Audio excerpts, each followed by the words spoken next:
Hello and welcome to the Parent Survival Kit podcast, from surviving to thriving in your household. My name is Gene Schwalen, and next to me, as always, my beautiful bride, Dr. Sonia Schwalen, pediatric expert psychologist, nationally certified school psychologist. And today we have a guest with us that we're so happy about. We are so excited to have Edith Majors with us. She is a part of our Next Steps family. She is one of our therapists, and she does a wonderful job with our families and kids as well. So Edith, why don't you tell us a little bit about yourself? Okay, well, again, I'm Edith Majors, and I'm a proud member of the Next Steps family. As a therapist, I work with our Red Clinic groups, so working with people with eating disorders, which is how I got introduced into this field. So I'm always excited to help in that area. As far as what I do for family, I was so excited when I went to school to be a counselor. I was going to be an LPC. I was just going to do one track and just help young women make good decisions. You know, you've got all this stuff in your head about what you're going to do, right?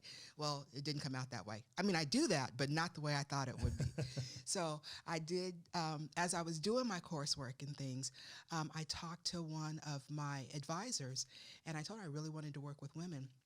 And so she said, well, why aren't you doing family? You know, why not be an LMFT? And I kind of looked at her, I was like, because I don't want to, that's not what I'm here for. And so she said, well, just think about it, because as a woman, we're all about relationships, and family is a big part of what we do.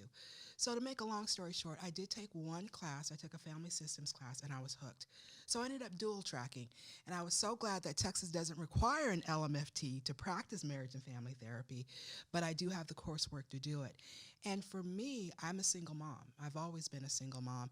And so learning what I learned, I wish I knew it back then, raising my 30-year-old, but now that I know it, I'm so excited to help other families just to be better and just to know that. I think the biggest thing that I try to get people to understand is that within a family, it's not just a family relationship. For every person, there's a relationship. So one person, for me, I think I have 4 different relationships. I have me as my family. We are a multi-generational household, so I have a relationship with my mom as her daughter, a relationship as mom with my daughter, and then a relationship as grandmother to my grandson. And so you wear a lot of different hats, but sometimes people think that they have to act the same way in each relationship. We don't act the same way at home as we do at our jobs or at church or with our friends. And so I really try to bring that home for parents and get them to understand parenting is not an easy job, but neither is being parented. So just kind of bring that together and just try to help however way I can. Yeah, so 4 generations in one household. Oh, yes. I wouldn't recommend that to everybody. It takes a special kind of crazy. I tell you. But it's worth it. So you've got all kinds of parenting hacks, I'm sure, that we can kind of dive into and whatnot. I don't know if they're all good, but yeah. Well, if we know what's good and what's not good, then we know what we should use and what we shouldn't use, right? I need all of them. I need the good and the bad. I'll try it all at this point. So sounds like you're surviving, Gene. I am surviving. Fairly thriving. What's going on? Do we need a little bit more of this podcast? I think we made an intervention here. Okay, let's talk. Well, I also wanted to come and dive in. So now, becoming an LPC, a licensed professional counselor, was not your first dream or gig. Maybe it was your first dream, but not really your first gig. So kind of tell us about that journey itself. Oh, my goodness. It was a serious journey. So I've worked for churches in the past, and I've had a lot of different jobs. I have been an IT recruiter. I've worked for churches. I've been in the mortgage industry, doing some recruiting as a VP. But one day I just realized I just want to help people. I had been hurt and had been hurting for so long, and then found my answer, which was God. And not that I'm a Christian therapist, but I'm a therapist who's Christian. And I was like, we don't have to hurt this way. There are people who are willing to listen to us, to commiserate, to lift us up, to encourage us. And I always tell people, when people ask me what I do, I'm like, I'm a personal cheerleader. Wouldn't you love to have somebody just rah-rah you on? Absolutely. So that's how I describe what I do. And so I remember when I decided to go, this is the realm I'm going to go. I'm going to be serious about college and do this. My pastor, who I love dearly, and loves me dearly, was like, Edith, you're a single mom. How much money are you going to make as a therapist? Are you going to be able to take care of your family? So I decided to try, you know what, I can still be a help and be nursing. Well, I knew nursing wasn't for me when I was sitting in the third week of my chemistry class, and for 3 weeks straight, all I heard my chemistry professor say was wah, wah, wah, wah, wah. And I'm thinking to myself, am I okay? Is he speaking English? So I remember going to lab and telling my team, my lab team, tell Dr. So-and-so he'll get my withdrawal slip on Monday. I can't do this. So then I decided to go the business route. And long story short, after my first semester at the four-year university where I went, I had a 1.67 grade point average. Okay, that's bad, right? I mean, even for me as a 30-something-year-old going back to school, I'm like, this isn't going to happen. Tried to change my major. Of course, my grade average was too low, and I was too slow to realize that that wasn't what I needed to do. I ended up taking an occupational therapy class. It was the easiest A I'd ever earned, and it was the class that I loved the most. And I was like, there's a workaround for this.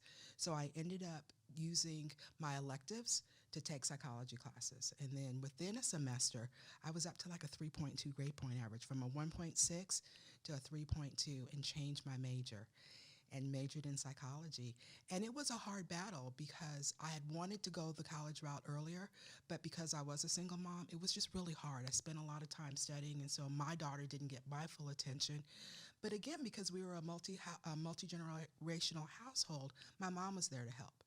And then I found myself getting jealous of the relationship they had, and to the point where she was calling us both mommy. And I was like, wait, you've only got one mom, and that's me. So we're going to have to fix this.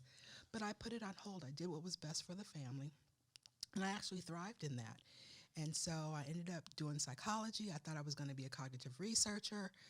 I don't like research. I don't like asking questions. I like giving answers or helping to find answers, and not asking the questions. And so I ended up getting a master's in brain and behavior sciences, realizing that that wasn't for me, and then turned right around and got a master's in counseling. And it was the best decision I'd ever made for myself. And I'm proud of that decision.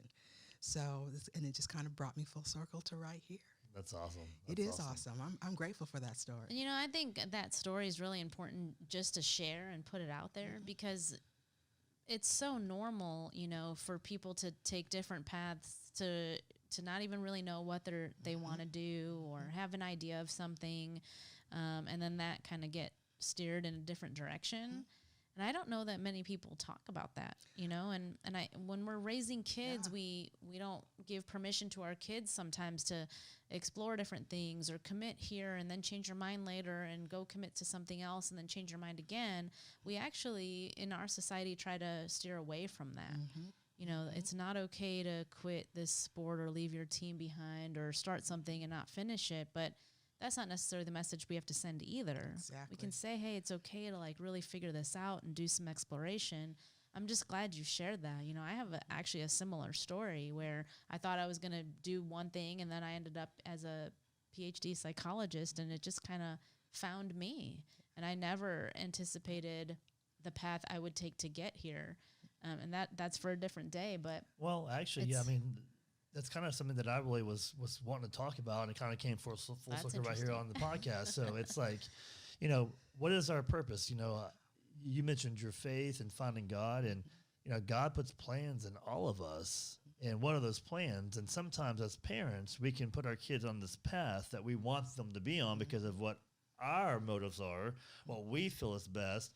And we don't really even look into really what our kid really loves to do the most. You mentioned your pastor. Even your pastor mentioned to you, you sure you want to do that? You're not going to make enough money. And then it's not always about money. It's about fulfillment. Yes, sir. What is our purpose? What's our passion? What do we love to do? Yes, sir. We will be the happiest if we're doing what we love. Exactly. And And that's one thing that I used to teach in all my trainings with all my consultants across the country is the word leverage. It's actually one of the 24 cornerstones of wealth, leverage. If you love what you do, the money will follow.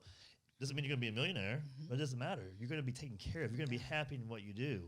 And I think we can find ourselves as parents sometimes really just trying to guide our kids too much in certain areas. You have to be a doctor. Well, not you. You have to be a business person because that's what we are as a family.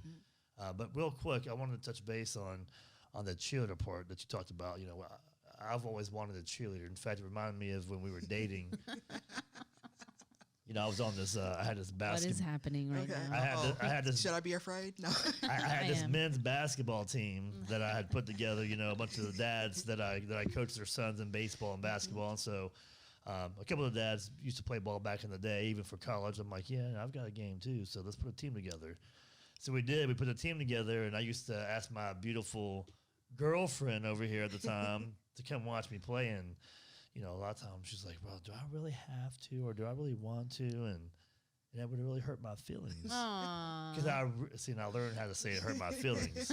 I'm learning, right? That's it. Because I really wanted a cheerleader to be there. So we got women out there, moms, dads love cheerleaders. They really do. We want somebody to rah-rah us on and whatnot and pick us up and motivate us. So, and our kids love that too. I noticed it with our 3-year-old and our 18-month-old and whatnot.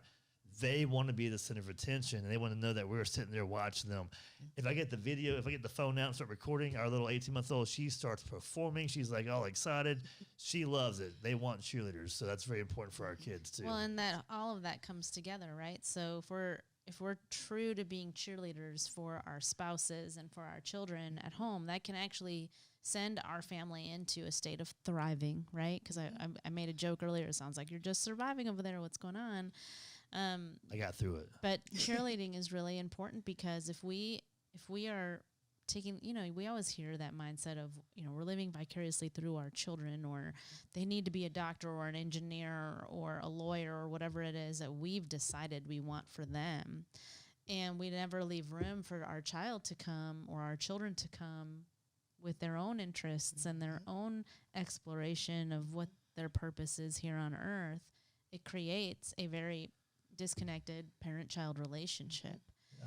And so I think this is a great topic to talk about today, and your story really highlights that. I mean, you are considered, very successful. You're doing what you love. You're earning money doing what you love. And it wasn't just going from A to B to get there. You had to try out a few different paths before you figured it out. Definitely. And I think we have to allow our children, as parents, the room to figure it out. And they're supposed to already know what they want to do. What's your major? What school you going to? All this pressure that we have, right? Exactly. What I didn't disclose in my story was that at 30-something years old, deciding to go back to school, it wasn't that easy. I had tried umpteenth number of times before. I can tell you that I have probably declared 11 different majors, and more than half of them, I actually had to go into the school and change it. So they were used to seeing my face. They knew Edith Majors we're just going to have them with your name already on them, and you just check the box, right? Because there was so much. Hey, you want a few extras to take with you? Yeah, exactly. Just keep, just have them handy, pre-fill them out. And for me, press hard, 2 copies. Exactly. And for me, it's like, first of all, it was in me. I'm a learner, right? And so I get excited by learning something new. So if I don't know it, I'll still do it just so I can say I learned it. And so I would find all these, oh, this is interesting. Let me do this. Oh, this is interesting. But learning doesn't necessarily, it helps you to activate a passion because you want to learn about it. But that thing that you're learning may not be the passion or the purpose for you, right? If I didn't know what I wanted to do at 30 years old, I have compassion for the teenager who's trying to figure it out, but they keep getting these messages from their parents saying it has to be this way. For me, I come from a long line of educated people. I've got doctors, lawyers, university professors, people who have written books and deans of colleges and things like that. And I tried going to school right out of high school, and no, it wasn't working for me. No, our study nights were not like typical study nights, okay? We did no studying except for the back of a bottle. I'll just leave that alone. But it wasn't the time for me. Would I recommend people choose the path that I did and go later? No. What I recommend is you figuring out what you want to do and then choosing that. And as a mom or as a dad or if a grandmother or uncle, if you're raising a young person, give them the freedom to explore who they are. And so some parents will be like, well, they have to go to college. Okay, allow them to go and declare undeclared as their major. Because they can always change it. It's just the mark of a pen. Believe me, I know. I did it 11 times. It's not going to hurt anything. Probably right? just a keystroke on a computer now. That's all it is. Exactly. I don't even have to go into the office anymore. You can now do it online. Apps for that, right? Apps for that and everything. But I think as a parent and I think as a child, what both have to understand is that they really have the same goal. You need to be a productive, happy human being who can take care of themselves and do good for others. I don't know of too many parents that would disagree with that being the goal for their child, what they see want to happen for their child. But what I do is in family sessions, that happy, that productive, we may all have the same Webster dictionary definition for it, but what does that really look like in somebody's life? When we act it out, when we carry it out, does it really look to be the same? And that's where I try to start the conversations with family. Don't be mad at your child because you've got him taking all these accelerated math courses and he hates math. And not only does he hate math, I hope I can say this, he sucks at it. And so now he's anxious and he's depressed because he can't get this done. But when you look at his artwork, you see this genius, but you keep thinking, what kind of money is he going to make? What kind of life he's going to live? He's going to live the life that he chooses and that he wants. Yes. And that's what's important. And like you said, do what you love. The money will follow. That's right. Well, it's actually really cool you said that right there, because we were actually looking at some Christian schools, interviewing some different schools, and one school that we interviewed told us that they actually they look at each kid individually, and they look at each course that they take, and they help them and they meet with them regularly through the counselors, even at a very young age, because you may have some who really excel in math, and that's maybe their calling. You have people who, as you said, suck at math, and they're really good in English. And then you have other kids who have this amazing artwork and whatnot. So they actually watch them, guide them, lead them from a very young age all the way through high school and really help develop the talents that they have been given by the Lord to really help find things they can do that they may be interested in life with those specific talents. Because we can't, I wanted to be a librarian when I was a kid, when I grew up. That's not true because I did not like to read books. So I did not want to be in a library. I was just kidding. You're so random, my love. I know. But my point is that, again, English was not my strong point. I mean, I love a good book, but I don't read very often. I'm just not a reader. So we got to really find what our niche is. That's it. That's really, really key. So, Edith, since you're talking about family sessions and family work, if, families come to you, parents generally have really great intentions, right? They do. So the parent who wants their child to take all these advanced math classes because they're trying to help their child become positioned for a successful career, right, that will provide and set them up for independence and self-sufficiency. Parents think about the day that they don't have to support every single little decision for their child anymore, and about how it is their job to set their child up for success and independence. So those are the intentions behind that. So, ignore art, leave art. Art is the conflict for the child. For the example you provided, how do you work with parents to help them let go a little bit, right? Because a lot of that comes from a place of concern, anxiety, love, worry about just, Lots I of want love. them to be okay. Yeah. Well, and I think Right, a and big then thing with parents, I'm sorry, go ahead. It eventually becomes suffocating, and the reason for the breakdown in trust and in the relationship. So how do you address that with parents? There's a term that I've only heard recently in the last maybe year or so called love bombing. And so what I encourage parents to do is all those things that you want for your child, what good parent doesn't want that? But if you want your child to be successful, let's look at how you define success. Yes, you want them to be well taken care of without you having to do the taking care of, right? But ultimately, you have to allow your child the room to grow, to know themselves so that they can trust their own judgment, right? And if you keep telling them that the essence, technically that talent, that essence of who they are is wrong or unfruitful or unproductive, what message are you saying to them about them? It's not even about what they want to do. They hear that and they're saying, what you're telling me is I'm a waste of time. And that's what I want parents to be careful of. Do I think that's their intent? No, never. Never. That is not their intent. They want the best for their children. All I'm asking you is to take the time to explore what your child sees as best. What do they need? I told my daughter, because I was that parent, I didn't go to college on time, you're going. I put her in an accelerated program where she was attending college in the 11th grade. So she went from 10th grade straight into summer school at college and never got a summer off. And I was pushing her. And I had to recognize my own anxiety. The only reason I was doing that is because I had felt that I'd wasted too much time in getting my education, right? I went back to school at 30. And so I've totally turned her off to school. Now, does she value an education? Yes. But she's like, Ma, that did not help me.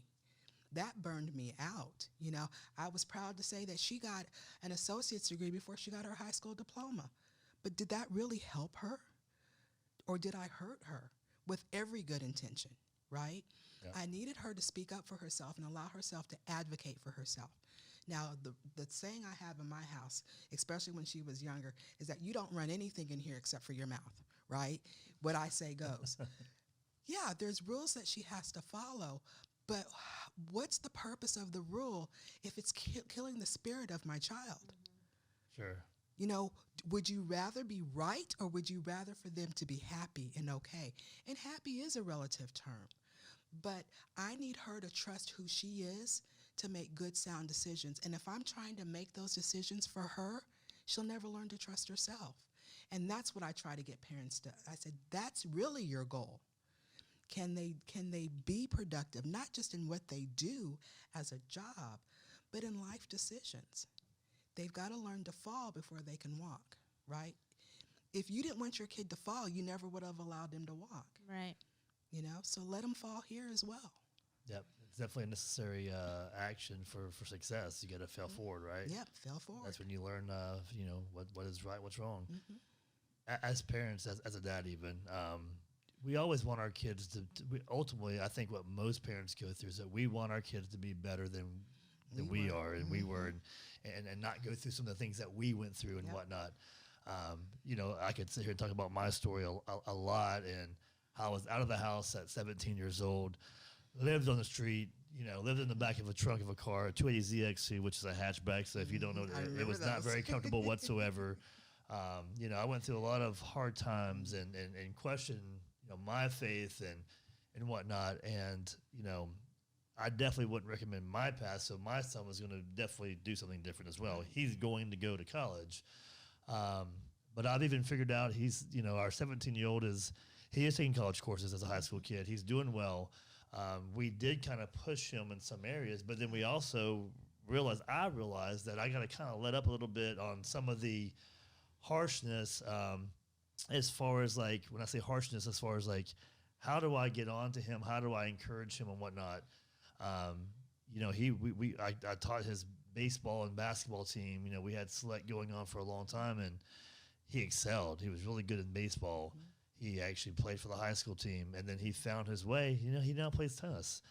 I'm a tennis player also, and I couldn't get him to play tennis forever. And all of a sudden, all he wants to do now is play tennis. So he's not even playing baseball anymore in high school. But that's okay. He's found his way, and he's still finding his way. And he's making some decisions that we may not agree with 100%, because we both think, well, you should be doing this or this. But at the end of the day, we can push him all day long. He's not going to end up being successful if it's not really what he wants to do ultimately. That's it. And if you think about, if we all were to think about our careers and what we do for a living as parents, some of us hate our jobs and we just go to the job because we need a paycheck and it pays the bills, and that's okay. That's what happens sometimes. But some of us really love what we do most days. We don't always love our job. We don't always love the people we work with. I'm sorry, we don't always like them. We always love them. That's what you say, right? Yeah. We don't always like them, but we always love them. We love everybody, and we do love everybody. But for most of us, our fulfillment in our jobs is not the paycheck. It's really that we are helping someone in some way. It doesn't matter what job you do, your fulfillment is you're actually making a difference in some way. We want to make a difference. We get fulfilled from what we do when we make a difference. No matter what line of work it is, right? And that's really why kids really need to find their path. But even what you just said, right? we get fulfillment because we know we make a difference. I mean, there's still adults who haven't figured that out. That like, oh, what's the meaning of life? You know, they're still trying to figure that part out. So there's still a lot of parents who've never figured that part out for themselves, or they took a different path, you know, because they needed to be there for their family. I can't tell you how many families I've worked with. I've heard, you know, stories from moms, especially who gave up their career path. Maybe they were, you know, this queen of the corporate world, strong, independent working woman. Then they had babies, and then they literally give up their career to raise their family. And it's years and years and years since they've even had a job. And now they don't even know how to write a resume anymore because they've been out of it for years. And over time, they become a little resentful or upset. Those parents, too, are really concerned. I don't want that to happen to my child. You know, there's a lot of that taking their own life experience and placing it on to their child's future or ideas of what can happen. And many parents would just say, well, isn't that just wisdom? Isn't it my job to parent here? You know, so what do you do with that? Well, and it's interesting because when you were talking about that, one of the things that I realized in raising my daughter is that everything I did for her, I realized there's an ulterior motive. It was because I didn't want to have to go through, especially as a single parent, having to fix anything. Life was already hard enough, making sure I could take care of her and all that other stuff. So any extra problems, we're going to cut that out. You're just going to do what I say so that I don't have to worry about anything else. But even, Gina, as you talk about your experience, no, that's not the experience that you would want for your son. But at the same time, you want to give him the freedom to have an experience, to have their own experience. And I'll never forget, there was a situation in my household, and I was so angry at my daughter. And the Lord just kind of looked at me. He's like, you're not worried about how this is affecting her. You're worried about how this is affecting you. How is that going to help her? You are angry at her because she's put you in a position that you don't want to be in. But she needs you right now. And you can't be there for her because you're mad because how it's affecting you. And even working with families, especially eating disorder, you know, parents of a child or a loved one with an eating disorder, they always talk about how it affects them, right? Okay, so I get it. You are affected. But how is that helping her or him get through the situation? We as parents, I don't care if you're a single parent, I don't care if you have a whole community. Four generations in one household working together. We as parents don't want the hurt or the feeling that we've been less than a good parent, and we tend to think that that's mirrored in what our child does, okay? My mom was a great mom, okay? I love her. She is literally my best friend, okay? And I know I've made decisions that weren't pleasing to her, but they were my decisions. And I can remember telling my mom, you don't think I heard you when you were growing up. And it's not so much what you said, sometimes it's just how you said it. And just because you said it in a certain tone, I was like, I'm going to show her, right? It's not about my will rule. It's about, what do you need from me to support you?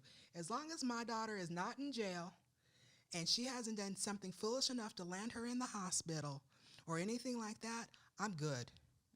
I'm good, right?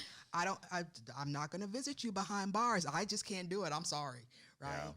But allow them to grow. And growing, when you plant a seed, before a seed germinates, it has to die. So not to say that your child has to die, not that we don't want to protect them from things that sometimes they can't come back from, but you've got to allow them the space to know that no matter what, my mom and dad love me. And you want them to come to you. You want to know what's going on. But if you're always pressuring them or not listening, why should they come to you? Yeah. Well, it's even like with our toddlers, I'm the dad, so you can jump on the couch and you can jump off the pool table onto the floor, and then mama's over here yelling at me saying, what are you doing? And you gotta give them the freedom to explore, right? Kids start walking and moms are freaking out. They're going to bump their head on the corner of the actual coffee table, and it's like they're climbing on the fireplace ledge, Yeah. You can't protect them from everything. You can't. They have to have their experiences. And it kind of reminds me, and you made some really, really good points too. And I think what I got from it was we've got to discipline. And discipline, Definitely. and Oh, discipline's yes, not a please. negative thing; it's a positive thing. You know, Yes. we don't. It's not about Definitely. spanking; it's about training, right? Yes. Like an athlete, They have to learn how to have respect authority. Yes. you have to guide them and lead them, give them wisdom, give them support. But more importantly, what kids need the most is love. And how do you love on them? What you were saying just made me think of the prodigal son, you know, and he went off and blew off his inheritance and everything else and came back and dad and you know, just embraced him and loved him, and it was okay. And life is going to be okay. If we love our kids and let them explore, they're going to be okay. They're going to be okay. Because If we let them know they're always going to have a home to come back to. Oh, yeah. yeah, no matter what you do, I love you no matter what. He loves us no matter what we do. The Lord loves us no matter what we do. And it made me think also, even some of the conversations, and of course I've, you know, Dr. Schwalen's over here, you know, always educated me in different ways too. But some of the conversations I have with our 17-year-old, and sometimes I talk to him, and I'm giving him my life experiences, and I'm telling him, hey, here's what I've done, and I've been there, and I've done this, and I've done that, and you know, you need to understand. He's looking at me like, oh, okay, Dad, all right, yeah. And I'm thinking like I'm getting through, and she's over here like, you ain't getting through to nothing. You're just You know. lecturing at that point. Yeah. And that's the thing. Don't lecture. Have a conversation. Right. Especially as they get older. They're so quick to grow up because they always feel like a child. And so they'll maybe slow down the growing process if you talk to them, talk with them, not at them, right? And if I had to give one tip, one parent hack that I would give any parent is learn to say, I'm sorry. It is okay for you as a parent to tell your child, I'm sorry. And I think there were a lot of mistakes I made, a lot of different things that I did. And one of the things that I always did, even if it was waking my daughter up in the middle of the night, I would tell her, I'm so sorry. I'm so sorry for that. I shouldn't have done that. I shouldn't have said that. I'm sorry. And she has told me, thank you for saying you're sorry. And so that alone isn't like, well, I'm the parent. They need to know I'm always right. Who's always right? You know, we're never always right. But if you give them the chance to see even I as a parent can make mistakes and own it, that's a great example, a living example that you can give anybody, but especially your child. It also validates them. It lets them know that you care for their heart, their feelings. Exactly. They're important. Right.